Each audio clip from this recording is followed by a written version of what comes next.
Romo Magnis hanya menyampaikan bahwa itu ibarat gitu ya. Kalau presiden melakukan hal-hal yang seperti itu sama seperti mafia, itu sama seperti pencuri.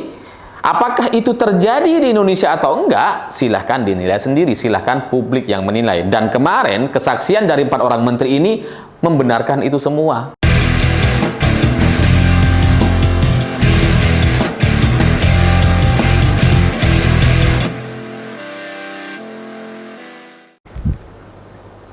Selamat malam semuanya. Kemarin setelah Romo Magnis memberikan kesaksiannya di MK terkait etika dan moral, ternyata ada beberapa orang yang kemudian menghina Romo Magnis. Bahkan ada yang lancang sekali bilang bahwa Romo Magnis ini diibaratkan buzzer politik, katanya gitu ya. Padahal seorang Romo gitu ya, ini kan Romo Magnis setahu saya, beliau ini nggak punya keluarga, dia nggak beristri, nggak punya anak, dia nggak punya kepentingan apa-apa. Kalau bicara soal kepentingan hidupnya, kebutuhan dirinya pribadi, dia sudah diurusi sama umatnya gitu. Dia nggak perlu untuk kemudian jadi buzzer atau mencari penghasilan dengan menjadi saksi di MK. Nggak ada urusan gitu. Hidupnya sudah diurusi sama umat. Dia juga nggak punya anak, nggak punya keturunan yang kemudian bisa dijadikan alasan-alasan bagi dia untuk berpolitik dan sebagainya. Nggak ada gitu, nggak ada urusan. Jadi tuduhan-tuduhan seperti itu bagi saya sudah kelewatan. Dan soal sosok Romo Magnis ini, sebenarnya kan beliau juga dulu pernah bersaksi untuk kasus Baradae terkait penembakan gitu ya. Dan kemudian waktu itu ya Romo Magnis membela Baradae bahwa ya Baradae ini sebagai orang kecil yang tidak punya kemampuan untuk menolak perintah atasan. Tapi waktu itu nggak ada yang bilang Romo Magnis ini sebagai buzzernya Baradae gitu ya. Jadi ocehan-ocehan atau penghinaan-penghinaan kepada Romo Magnis hari ini bagi saya itu adalah sebuah pernyataan-pernyataan dari orang-orang yang tidak paham atau tidak tahu soal sosok Romo Magnis seperti apa. Bagi saya pribadi ini adalah sebuah keberanian yang sangat-sangat luar biasa dan sudah diambil oleh Romo Magnis. Karena memberikan kesaksian seperti ini, segamblang itu, sevulgar itu tidak mudah gitu ya. Di video sebelumnya saya sudah membahas terkait ini dan saya menanyakan di mana para tokoh agama atau ulama-ulama kita yang selama ini yang seharusnya menjadi benteng moral dan etika para jamaah atau umatnya, tapi hari ini nampaknya mereka sepakat untuk diam. Dan hari ini saya senang sekali karena ada beberapa ustadz yang juga kemudian memberikan pernyataan yang serupa, yang punya kekhawatiran yang sama seperti saya, yang juga menanyakan di mana tokoh agama dan ulama-ulama kita, karena Indonesia ini katanya kan negara muslim terbesar di dunia, tapi kenapa urusan etika dan moral kita hanya mendengarkan dari seorang Romo? Beda misalkan Indonesia ini adalah umat Katolik gitu ya, mayoritasnya adalah Katolik, dan kemudian yang bicara soal etika dan moral adalah Romo Magnis, itu sesuai gitu. Tapi ini negara muslim terbesar di dunia yang bicara menegaskan soal etika dan moral Romo Magnis. Ini ulama-ulama kita pada kemana gitu ya. Jadi risiko berat yang sudah diambil Romo ini itu memang tidak mudah untuk dilakukan karena setiap orang punya kepentingan, setiap orang punya keterikatan dengan pihak-pihak terkait gitu ya. Makanya kemudian banyak tokoh-tokoh agama yang memilih diam atau pura-pura tidak tahu.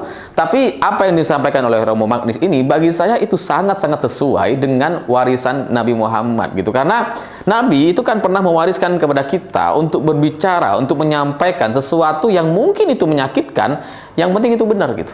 Kita harus menyampaikan kebenaran sekalipun itu menyakitkan. Qulil haqqo walau kana murran. Dan itu sudah dilakukan oleh Romo Magnis itu sendiri gitu.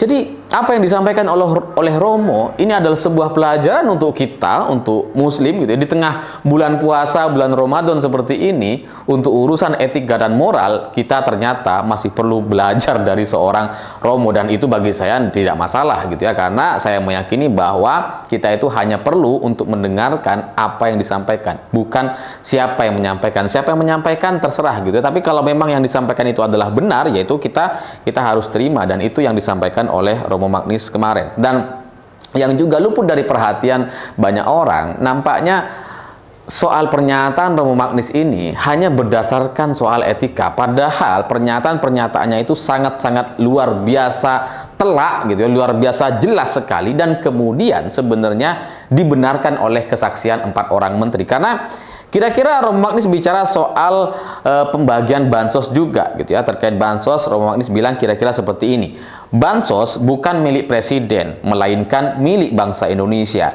yang pembagiannya menjadi tanggung jawab kementerian yang bersangkutan dan ada aturan pembagiannya. Kalau presiden berdasarkan kekuasaannya kemudian begitu saja mengambil bansos dan untuk dibagi-bagi dalam rangka kampanye paslon yang mau dimenangkannya, maka itu mirip dengan seorang karyawan yang diam-diam mengambil uang tunai dari kas toko. Jadi itu pencurian, ya pelanggaran etika. Itu juga tanda bahwa dia sudah kehilangan wawasan etika dasarnya tentang jabatan sebagai presiden, yaitu bahwa kekuasaan yang ia miliki bukan untuk melayani diri sendiri, melainkan melayani seluruh masyarakat. Ini kira-kira pernyataan Romo Magnis Susino, dan kemudian pernyataan ini tidak kemudian ditolak oleh banyak pihak gitu. Banyak orang yang tidak terima dengan pernyataan Romo karena kemudian menyamakan presiden dengan pencuri gitu ya. Lebih dari itu, Romo Magnis juga kemudian mengibaratkan presiden dengan mafia. Tapi kalau kita menyaksikan kesaksian dari 4 orang menteri yang hadir, yaitu Muhadjir Effendi, Erlangga Hartarto, Ibu Sri Mulyani, dan kemudian Tri Risma Harini gitu ya, keempat-empatnya sebenarnya memberikan pernyataan-pernyataan yang membenarkan pernyataan Romo Magnis Susino gitu. Karena dari kesaksian 4 orang menteri ini semuanya mengakui bahwa memang ketika presiden datang ke berbagai daerah dan kemudian membagi-bagi bansos, itu katanya itu berdasarkan dari anggaran kemasyarakatan yang memang dimiliki khusus oleh presiden itu sendiri. Anggaran dana kemasyarakatan ini bisa digunakan oleh presiden untuk membagi bantuan-bantuan sosial secara random. Jadi tidak by name by address seperti yang seharusnya gitu ya. Jadi siapapun yang lewat depan presiden kasih bisa gitu ya. Jadi bantuan sosial menjadi seperti tidak tepat sasaran. Itulah kenapa kemudian sampai terjadi pembagian bansos di depan istana, karena itu menggunakan dana kemasyarakatan menurut istilahnya Ibu Sri Mulyani. Dan pernyataan ini yang katanya dana kemasyarakatan yang memang ada dan dimiliki oleh Presiden Jokowi, atau bahkan disebut sebagai dompet khusus oleh para wartawan gitu ya, dompet khusus presiden untuk pembagian bansos, ini kan jadi pembenaran kepada pernyataan-pernyataan yang disampaikan oleh Romo Magnis gitu, yang mengatakan bahwa kalau presiden kemudian mengambil uang tunai, mengambil bansos untuk dibagi-bagi dalam rangka gitu, kampanye paslon yang mau dimenangkannya, itu kan artinya ya ini yang memang terjadi gitu. Memang di persidangan ketika ditanya sama Hakim MK gitu ya, atau ditanya sama paslon 02, Romo Magnis hanya menyampaikan bahwa itu ibarat gitu ya, kalau presiden melakukan hal-hal yang seperti itu sama seperti mafia, itu sama seperti pencuri. Apakah itu terjadi di Indonesia atau enggak? Silahkan dinilai sendiri, silahkan publik yang menilai. Dan kemarin kesaksian dari 4 orang menteri ini membenarkan itu semua, bahwa memang ada anggaran gitu ya khusus untuk presiden dari APBN yang kemudian digunakan untuk membagi-bagikan beras atau bansos kepada masyarakat-masyarakat secara random, yang tidak tepat sasaran dan tidak by name by address seperti klaim banyak orang. Dan ketika presiden kemudian lebih sering datang ke Jawa Tengah menjelang pemilu, ini kan menunjukkan bahwa memang ada upaya-upaya tertentu untuk memenangkan atau kepentingan-kepentingan politik jelang Pilpres 2024 ya. Karena memang di Pilpres ini Pak Ganjar dan Anies itu tidak hanya bertarung dengan Prabowo, tapi juga bertarung dengan Jokowi. Karena belusukan-belusukan mereka, kegiatan-kegiatan kampanye Anies dengan Ganjar gitu ya, itu hanya bisa disaingi sama Jokowi gitu, karena Prabowo tidak mampu untuk mengimbangi di berbagai acara kegiatan kampanye di luar gitu ya. Prabowo hanya hadir beberapa kali, tidak sebanding dengan kegiatan yang sudah dilakukan oleh Ganjar dan Anies Baswedan. Kenapa? Ya karena memang secara fisik Prabowo itu tidak mampu untuk kemudian kampanye sama seperti Anies dan Ganjar gitu, sehingga itulah kemudian yang membuat sorot media Jokowi itu belusukan seperti sedang berkampanye gitu. Jadi kesimpulan saya dari sini gitu ya.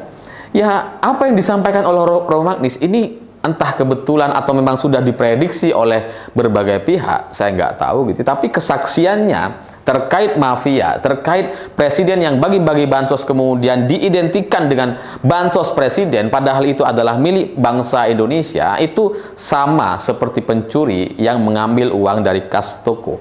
Yang sama seperti karyawan yang mengambil uang dari kas toko, dan itu adalah pencurian dan itu adalah pelanggaran etika. Ya, ini menjadi satu pelajaran yang mungkin tidak disadari oleh banyak orang, tapi ya semoga bangsa ini menjadi lebih baik ke depan, karena bagaimanapun soal bansos, soal bantuan-bantuan apapun namanya, entah itu perlinsos, bantuan pangan, intinya ya bantuan-bantuan untuk masyarakat, itu pada akhirnya ternyata memang kemudian membuat ribut di MK. Dan hakim-hakim MK yang memanggil 4 orang menteri itu jelas karena bukti-bukti atau data-data yang dimiliki oleh paslon 01 dan 03 memang cukup beralasan untuk kemudian memanggil keempat menteri ini.